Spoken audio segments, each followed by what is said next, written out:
So Autumn Smith joining me now, and Autumn, we're going to be talking about this this theater company that you've brought together, which has a real sort of local twist on what's happening in Muskoka. So I wanted to bring you on our show and talk about this because it sounds so interesting to me.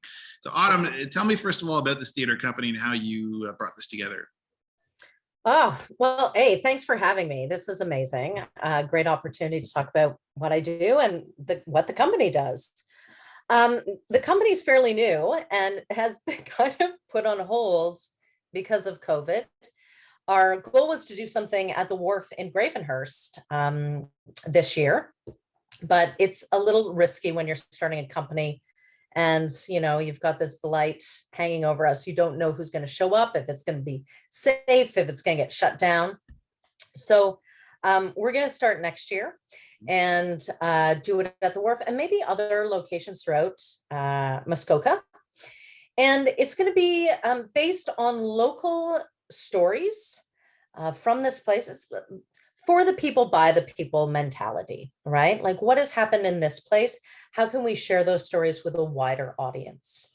So it can be about anything. It can be about the POW camps, about the tuberculosis hospitals, about significant members of our historical past, possibly doing a micro ghost tour this year.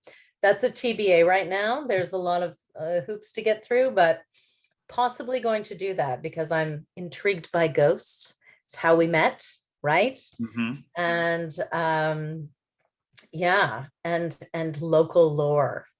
It's exciting. So what's the name of the company on it? We haven't got to that yet. Is this a secret still? Am I to be held in suspense here from this? Well, this is a weird thing. There's actually two. There's two companies. There's Littewoodsmith, and Littlewood-Smith is the educational, community engaged part of what we do. And then there's TimberBeast Productions. Yep. And I did that because TimberBeast were unruly lumberyard workers. And I'm like, that is a great name for a theater company. So Littlewood-Smith and TimberBeast Productions. Okay, so maybe you can kind of tell me what the difference really is between these two. You kind of touched on a bit, but where does the difference lie here? Well, Littlewood-Smith is really dedicated to doing community outreach and our educational programming. So I used to do classes at the Gravenhurst Opera House, and maybe once the pandemic closes down, is muted, diminished.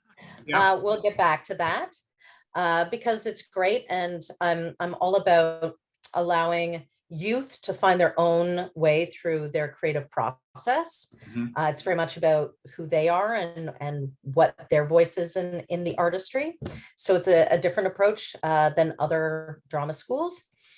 And I also do work within the TLDSB and things like that. I've just finished doing a project with a colleague of mine, Chad Solomon, who is an Indigenous graphic designer, graphic novelist.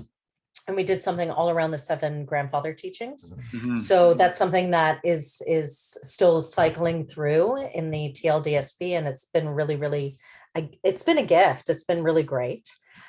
So that's one side of it. But the production company, the actual theater producing company, is TimberBeast. And it's also a not-for-profit, because most independent theater companies are not-for-profit, not charitable yet, but one day we will be. So it's just a little bit of a different business model, really. I'm interested to hear your perspective on bringing more art to the community. I mean, historically, this has been a community from Tom Thompson onwards that really has focused on art and in many various forms, and theater companies tend to do quite well here. But tell me about the importance. You are taking a new route from these other companies who have great productions, but I love this idea of having this historical connection and really bringing life to these stories in the community. Why was it important to you to do that? That's a great question. For me, art is all about connection. It's a theater's about dialogue. It's not about me performing for someone or entertaining someone. It's about what can we collectively make together? And even if it's me just performing, what is that exchange that happens between audience and performer? And also, the idea that we are made of story. We're all personally made of story. And we are only privileged to hear a few of those stories in our lifetime. But what would happen if the community was able to come together and celebrate their collective story? Mhm. And I'm really interested in all the individual voices that make up that collective. And I also, the other thing about my practice as an artist is that I truly believe that art fosters empathy. And it reminds us to be playful. It reminds us to be curious.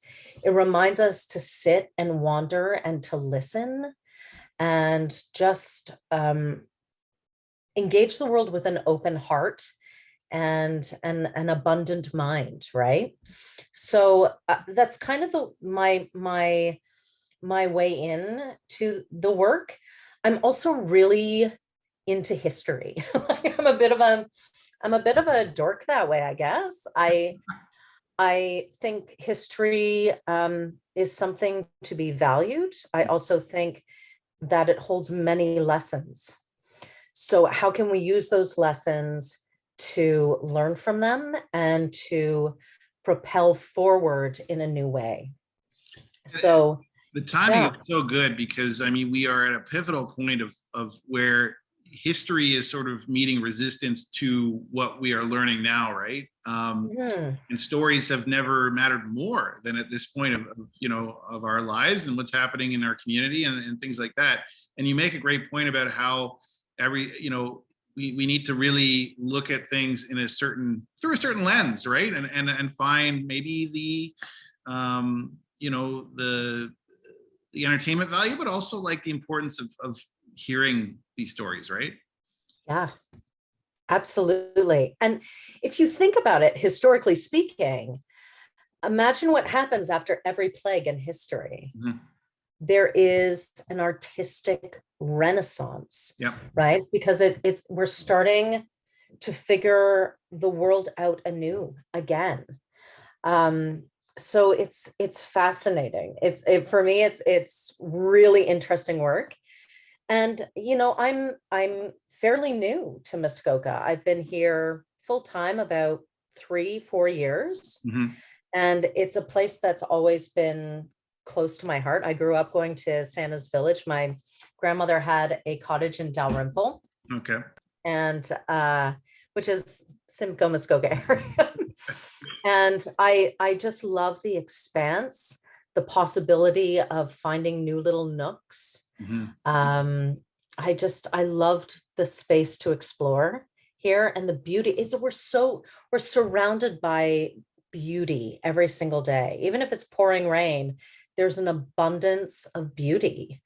And to be able to create here is magical. But take that further and to look at how this space came to be in the way that it is today, I find really intriguing. In fact, I did a tour yesterday with Away We Go Trips. Yep. Highly suggest. Amazing. So good.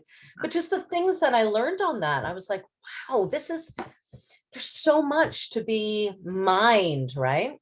And it is a time to tell story. I mean, the time never really went away to tell story, but now it's becoming critical again to open ourselves up and to listen. So Well, yeah. we could continue to talk about this for hours, I'm sure, but we'll need to go on with the show. But I do want to ask if anyone is interested in finding out more. I know, as you said, things may not be moving along too quickly this year, but I'm sure people will be curious to see what you are doing. How can they find out? You can come to the website, www.littlewoodsmith.com. And on July 23rd, I am doing a workshop performance of Angels in America online for Muskoka Pride. So they can check out the work via that too, which is great.